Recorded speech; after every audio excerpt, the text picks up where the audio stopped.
Stand aside, Freddy, Jason, Michael, Chucky, Ghostface, and Leatherface.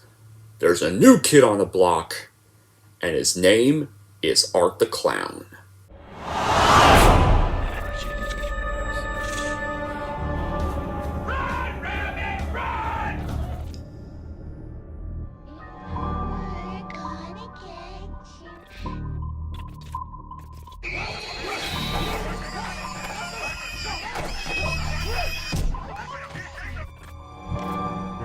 One, two,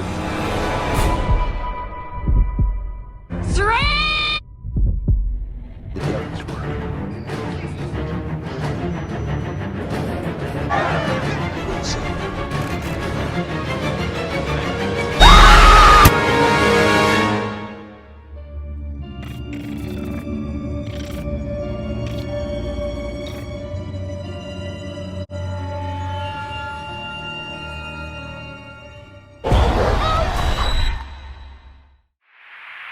Hey everyone, it's Don G. Corleone here, and I'm here with episode 21 of Halloween Horror Movie Review Season 3. And this episode is going to be for an indie horror slasher film from the 2010s. And this is for a film that was made and released in 2016. It's based off a character from a horror short. And it's another clown character. Its sequel had just come out this year. But I'm reviewing the first film. And that film is going to be none other than 2016's Terrifier. Now, before I get into details, this technically actually didn't come out to the world till 2018, but it was technically released to a festival in 2016, so it's technically a 2016 film. But anyway, what's the plot of this movie? Well, on Halloween night, Tara Hayes finds herself at the obsession of a sadistic murderer known as Art the Clown. Yeah, that's kind of really the plot of the film. So how was this film made? Well, the character of Art the Clown first appeared in 2008 short film The Ninth Circle, which Leon wrote and directed. Leon later wrote and directed a short film titled Terrifier, which featured Art and was released in 2011. These shorts were incorporated into the 2013 anthology film All Hallows Eve, which marked both Art's first feature film appearance and Lynn's feature directional debut. And then in 2015, Leon launched a campaign on the crowdfunding website Indiegogo to finance Terrifier, a feature-length spin-off of All Hallows Eve. After being notified of the Indiegogo campaign, filmmaker Phil Falcone provided the necessary funds to the project in exchange for a producer credit. In Ninth Circle, the short film Terrifier and All Hallows Eve, Art was played by Mike Gianell, but in the feature film Terrifier, he is portrayed by David Howard Thornton. Thornton was already familiar with All Hallows Eve when he auditioned for the role of Art in Terrifier, and was cast in the role after improvising a kill scene in mime. But anyway, after the movie was filmed and completed, Terrifier would premiere at the Telluride Horror Show Film Festival in October 2016, before being picked up by Dread Central Presents and Epic Pictures for a limited theatrical release in March 2018. Upon release, the movie received more mixed reviews. Praise was directed towards the special effects and Thornton's performance as Art the Clown, while the writing was subject to criticism. Its sequel, we all know, Terrifier 2, was released this month on October 6, 2022. Yeah. As for my reaction, well, this was my first time watching this movie, and I have to say, I think this may just have to be one of my favorite horror movies of the 2010s.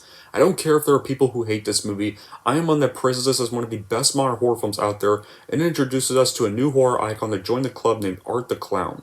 I get he's called Art the Clown, but I prefer to kind of call him Art the Mime, because he's technically a mime. People just call him a clown because he kind of looks like one. Next is zombies. Killer evil clowns are the most dreadfully overused type of villains in horror cinema. So overused, ironically, that we even reached a point where, like zombies, the clowns become a lame caricature that isn't the least bit menacing or scary anymore. But enter Art the Clown from Terrifier. What superficially appears to be another unoriginal and cliche piece of clown horror quickly turned out to be, another unoriginal and cliche piece of clown horror, but with a uniquely petrifying anti-hero, and tons of sensationally graphic and old-fashioned gore. This film is a straight-up slasher, so if you need a complex plot, this isn't for you. Also, if you're the least bit squeamish, I would definitely recommend avoid this movie at all costs. Very rarely do you see a truly original kill scene such as in this, and will either turn your stomach or make you cheer on the brutality. It isn't terribly predictable in the sense that there isn't a known protagonist in such a staple in slasher films. It bends some of the rules, changes things up. The villain, Art the Clown, is very scary in his own way, mainly because he's truly a maniac, lacking humanity and emotion, only finding enjoyment in torturing his victims psychologically and physically. I can't really understand why this movie even has such a low rating on IMDb. Like an IMDb that has a 5.6 out of 10. Which may be understandable because it might be too graphic for some people and maybe a little too short, but that doesn't make it a bad film. It's just 90% slasher and pretty much does what it set out to do, which is shock you and shock the viewer. As a B movie kind of vibe to it, but it works well. Some genuinely creepy and really fucked up moments that make Hostel look very childlike. And the absolute only thing that Terrifier changes from the slasher subgenre is the stereotypical woodsy setting. It is on point perfection with handling this once great horror dominator. In fact, most of the movie actually takes place, instead of the woods, this movie takes place in an entire apartment building. Actually, so it's kind of like mostly just a cat and mouse game kind of film, set in an apartment building with two girls and a killer named Art the Clown. Frankly, one of the two twists is easy to see, but the second one did get me, and I also love to see some non-CGI and more practical effects in this movie. It looked like it was straight apart from the filmmakers, and despite the very, very micro low budget of just $100,000. Like, I really liked there was no CGI in this movie. I really liked it was all practical effects. And I really wish more horror movies would try to be more practical instead of just constantly relying on CGI. Yeah, I'm talking to you, the It movies. And any Blumhouse movie, you need to stop using so much CGI all the time. And as for the mask, like, talk about a mask. Slasher films have constantly tried to reinvent the killer's mask, which we have, of course, we obviously have the big three. There's Michael Myers' William Shatner mask, Jason Voorhees' hockey mask, and Leatherface's torn up skin flesh mask as well. Leatherface, of course, could be granted to Scream with the ghost face mask, but since then, they haven't been all that impressive. Every other mask that tries to get reinvented in their own independent slasher, they never work. And there were numerous moments where I just found myself laughing out loud at how extreme the gore was. Like, some scenes are gruesome beyond words and push the boundaries of what is acceptable, even for hard horror fanatics. Like, Damien Leone's screenplay is exceptionally lean and full of stereotypical slasher cliches and techniques. That said, it's very well executed and far from predictable. It contains some effective shocks throughout its efficient 82-minute runtime. The scene of the pizza place before all the carnage ensues creates a palpable, unsettling sense of tension that I can't recall experiencing before. As Art stares at one of his future victims across the restaurant with those piercing, lifeless eyes and grinning throughout that hideous mouth of teeth, I was just literally just squirming my seat with all, like, because of how gory the kill was. I might have to be the best kill of the movie, even. Like, there's some pretty crazy kills. Like, there's, like, one kill where Art the Clown has his girl upside down, he slits her in half, and it's like, he causes, like, a load of injuries to, like, the sole survivor. Even, I forget the other one, but he has some really brutal, his kills are brutal. Very brutal. I even heard his kills are even more extreme in the sequel.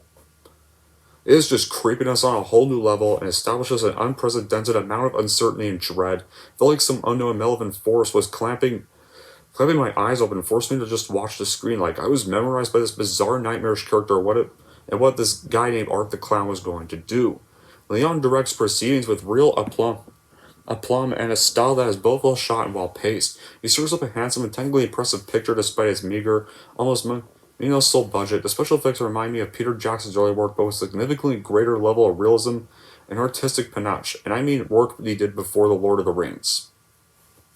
And stuff like Dead Alive and Bad Taste and those films. However, is there any bad qualities with this film? Yeah, there are some. My criticisms were a couple of the actors were kind of somewhat wooden in the delivery of their lines.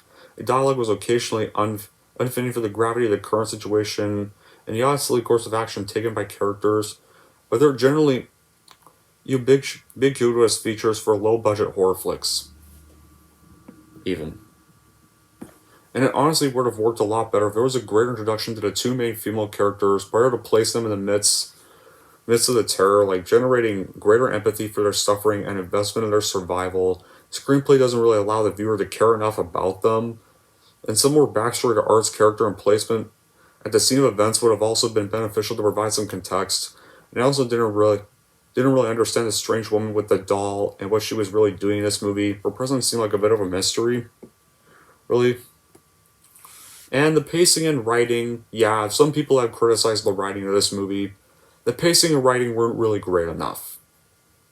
Like, you'd like to think you're watching to make some sense, but it kind of really doesn't. That's kind of the thing with this movie.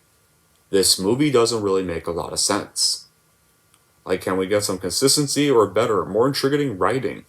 Nothing like dragged on, just a bit of story, because he's visually fantastic, but his reasoning action abilities are really hella underdeveloped.